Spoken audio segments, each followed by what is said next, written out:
আসসালামু আলাইকুম আমার প্রিয় ভাই আর আপুরা, সবাই কেমন আছেন? আশা করি সবাই অনেক ভালো আছেন। আল্লাহর অশেষ রহমতে আমিও ভালো আছি। এই যে পিঠা দেখতে পাচ্ছেন, পিঠাগুলো জাল করে নিচ্ছি। পিঠাগুলো আসলে আমার মা বানিয়ে পাঠিয়েছে আব্বাকে দিয়ে, আব্বা এসেছে। তো আসলে আমার আব্বা ওভাবে কোথাও যায় না, আর আমরাও যেতে পারি না। আর যেহেতু বছরের পিঠা না খেলে খাই বা না খাই, মায়ের কাছে না গেলে বা মা বানালে সেগুলো না একটু খেলে মায়েদের অনেক কষ্ট হয়। তো বানিয়েছে, আমাকে যেতে বলছিল, আমি যাচ্ছিলাম না, তার জন্য আব্বাকে দিয়ে পাঠিয়েছে। আর পিঠা খুব একটা পছন্দ করি না, তারপরেও বছরের জিনিস। আর আমাদের এরকম হয় না, আমরা যাই একসাথে অনেক দিন থাকি, 2-4 দিন থাকি, আনন্দ করি। কিন্তু এখন সব বাচ্চা কাচ্চার পড়ালেখার জন্যে কেউ আর ওইভাবে যেতে পারি না। আর এই যে এদিকে আমি এখন এই যে ঘর দুয়ারগুলো, ঘরের সোফাগুলো মুছতেছি। আলমারিগুলো মুছে নিব, কারণ 1 সপ্তাহ পর পরই মুছি, প্রতিদিন মুছতে পারি না। তো তারপরে ধুলা জমে যায় কোথা থেকে যেন। আর এদিকে আলমারির উপরে এই যে কোরআন শরীফ রাখা আছে। কোরআন শরীফটা আমিও পড়ি, আমার মেয়েও পড়ে, একটা কোরআন শরীফই পড়ি। যাই হোক, তো যেটা বলছিলাম, আসলে আমার বড় আপার জন্যও নিয়ে এসেছে পিঠা, আমার জন্যও নিয়ে এসেছে।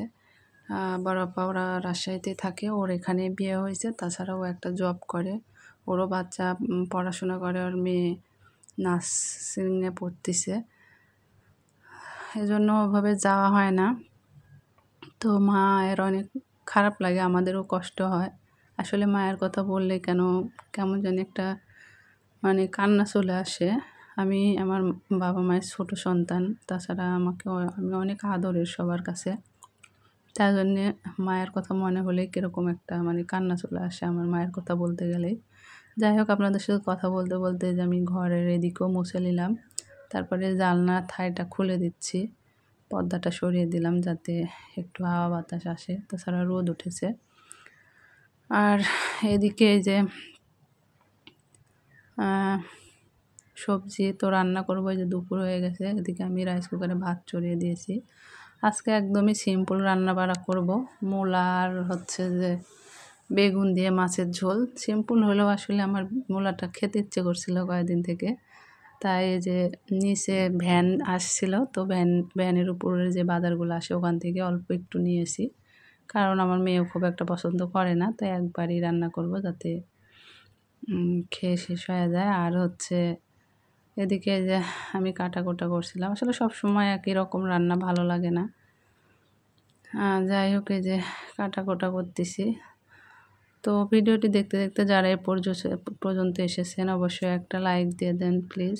আসলে আপনাদের একটা লাইকে শেয়ারের কাজ করে, আর আপনারা আমার পাশে থাকলে আমি অবশ্যই সামনে এগিয়ে যেতে পারবো। আপনারা আমাকে এই অল্প সময়ে যতটা ভালোবাসা দিয়েছেন, আসলে আমি অনেক অনেক খুশি এতে।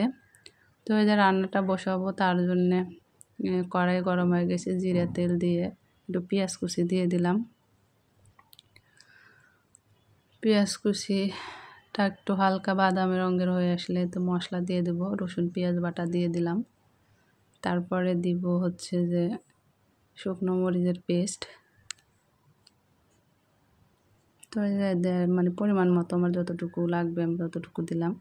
আসলে আমি আপনাদের রান্না শেখাই না, এর আগেও বলেছি, আবারও বলছি, আমি যেটা পারি আমি সেটাই শুধু আপনাদের সঙ্গে শেয়ার করি।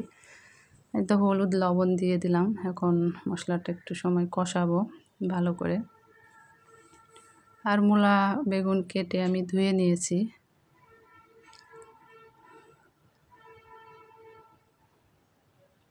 তো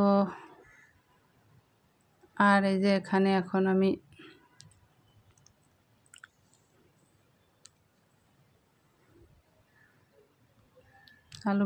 বেগুন আর মূলাটা দিয়ে দিলাম, এখন এটা কষাবো,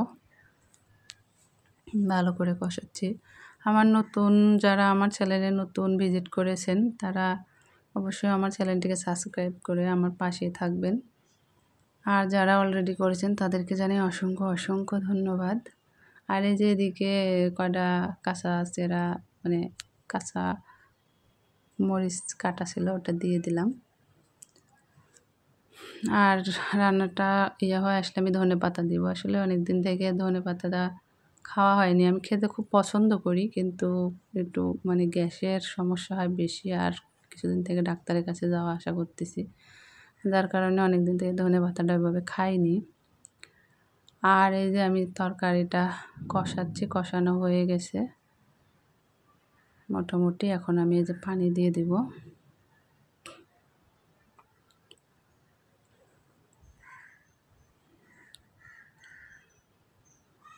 তো আমার আপু ভাইয়ারা কে কোথায় থেকে ভিডিওটি দেখছেন অবশ্যই কিন্তু কমেন্টসে জানাবেন। আপনারা এত সুন্দর সুন্দর কমেন্টস করেন, আমি আসলে অনেক অনেক ভালো লাগে আমার মন থেকে। আপনারাই তো মানে সব, কারণ আপনারা কমেন্ট করেন, ভিডিও দেখেন, তার জন্যই আমরা সামনে এগিয়ে যেতে পারবো, বা আরও যারা গেছে। তো এই যে আমি এখন তরকারিতে মাছ দিয়ে দিচ্ছি। মাছগুলো আমি আসলে আগে ভেজে রেখেছিলাম, যেটার ফুটেজ নেইনি।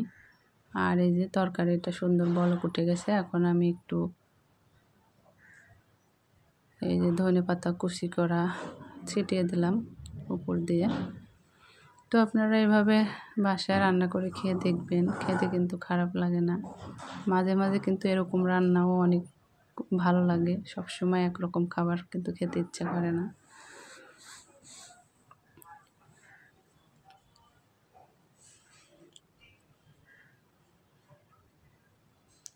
তো এই যে আমার রান্নাটা প্রায় শেষের দিকে। এই যে হয়ে গেছে, আমি একটু ঝোলই রেখেছি। তো এখন আমি এই যে রান্নাটা আসলে ওইভাবে আমি তো বেড়ে সেভাবে পরিবেশন করলাম না। তো কেমন হয়েছে অবশ্যই কিন্তু কমেন্টসে জানাবেন। আজকের ভিডিওটি পর্যন্ত। সবাই ভালো থাকবেন, সুস্থ থাকবেন। আল্লাহ হাফেজ।